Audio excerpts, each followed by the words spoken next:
تو اگر شیخ کے پاس خود ہی علم نہیں ہے، یتلو علیکم آیاتنا ویزکیکم ویعلمکم الکتاب والحکمہ، تمہارے اوپر وہ آیتوں کو تلاوت کرے، یہ ہے سنت اللہ کی، رسول نے جو وضع کی شیخ نے، تمہارے اوپر اللہ کی آیتوں کو تلاوت کرے، پھر تمہارا تزکیہ کرے، تمہارے اندر کے وسوسوں کو نکالے، تمہارے من کو کچلے صاف کرے، ستھرا کرے، شک اور شبہ کے غبار کو نکالے، فسق و فجور اور گناہ کے رجحانات کو نکالے، تمہیں مانجے، تمہارے دل کے برتن کو مانجے، صاف کرے، پھر تمہیں قرآن کی تعلیم دے، پھر حکمت کی تعلیم دے، پھر راز بتائے۔ یہ کام جو کرتا ہے، جو کرتے تھے وہ شیخ ہوتے تھے، جو یہ کرتے تھے وہ شیخ ہوتے تھے۔ یہ نہیں بس گئے تو نکالے پیسے تو نذرانہ پیش کیا، اچھا ادھر دے دیے تو اچھا شاباش جا پتر آ گیا، تو یہ لین دین نہیں ہوتا شیخ۔ قرآن مجید کا معیار 5 چیزیں، یتلو علیکم آیاتنا، قرآن کی آیتیں تلاوت کرے اور قرآن کے نور دے، ویزکیکم، مانجے، اندر باہر کو صاف ستھرا کرے، ویعلمکم الکتاب، پھر قرآن کی تعلیم دے، والحکمہ، پھر سنت نبوی حضور کی سنت اور حدیث کی تعلیم دے، حکمت کی تعلیم دے، دانائی کی تعلیم دے، فقہ کی تعلیم دے، آپ کو دین کا فہم اور شعور عطا کرے۔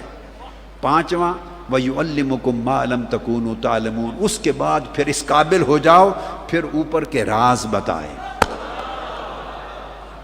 عشق کے راز، عبادت کے راز،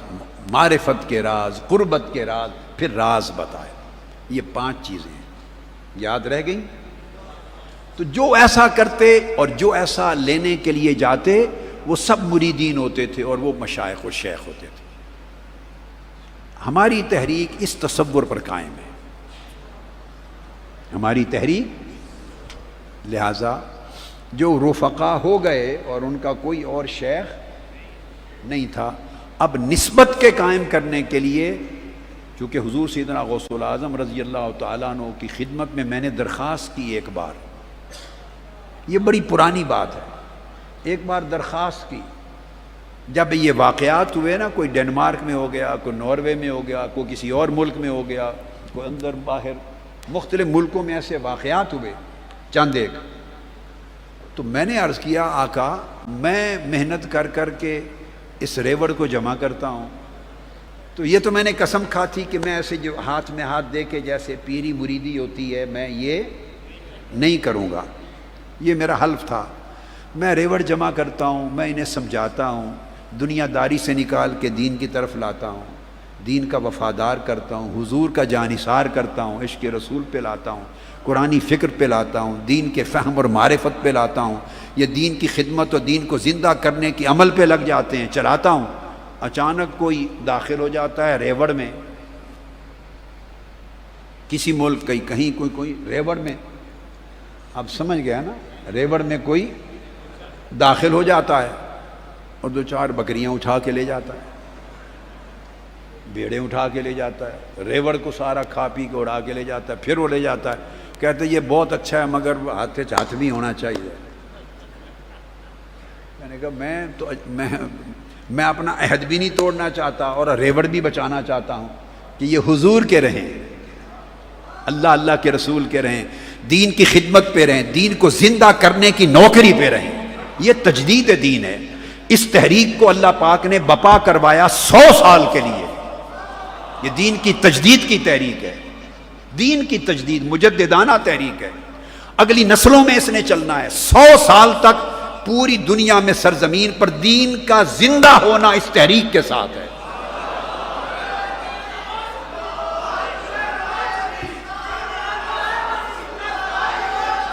تو یہ تبھی ممکن ہوگا کہ جب آپ یہ فیض اپنی نسلوں کو بھی منتقل کریں گے، تو نسلوں میں منتقل ہوگا تو اگلی صدی کمپلیٹ ہوگی۔ تو میں نے عرض کیا کہ یہ ایسا ریوڑ کو لے جاتے ہیں آدمی، جدھر جاتا ہوں یہ خبر سن لیتا ہوں، تو آپ یہ کرم کر دیں، میں جب تک آپ وعدہ نہ دیں مجھے، میں اپنی زبان سے نہیں کہہ سکتا، اور مجھے تحریری وعدہ فرما دیں کہ جو رفیق ہے میرا وہ آپ کا مرید ہے، حضور غوث العظم رضی اللہ تعالیٰ عنہ کا۔ یہ درخواست بھیجی، 1 سال لگا، 1 سال کے بعد اگلے سال وہی رات آئی تو رات کو جواب آیا، دستخط شدہ، کر دیا، منظوری آ گئی۔ اس دن اس سال میں نے پہلی بار اعلان کیا تھا، یہ بڑی پرانی بات ہے، بہت پرانی بات، پہلا اعلان کر دیا تھا۔ اس کے بعد آپ بے دھڑک لوگوں کو بتائیں جو منہاج القرآن کا رفیق بنے اور مرتے دم تک صدق اور استقامت اور اخلاص کے ساتھ قائم رہے، ٹوٹے نہیں، وہ حضور غوث العظم رضی اللہ تعالیٰ عنہ کا مرید ہے، اور نسبت قادریہ ہی نہیں بلکہ اس کے ساتھ نسبت محمدی، بولیں نسبت محمدی نصیب ہے اس کو، اور انشاءاللہ آخرت میں قیامت میں حضور غوث پاک کی میت اور آقا علیہ السلام کی میت میں آقا علیہ السلام جہاں میں ہوں گا، یہ ان کا امر ہے، کیا فیصلہ کرتے ہیں وہیں آپ ہوں گے۔ رکو،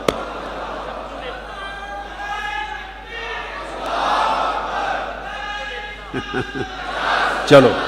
سمجھ آ گئی بات؟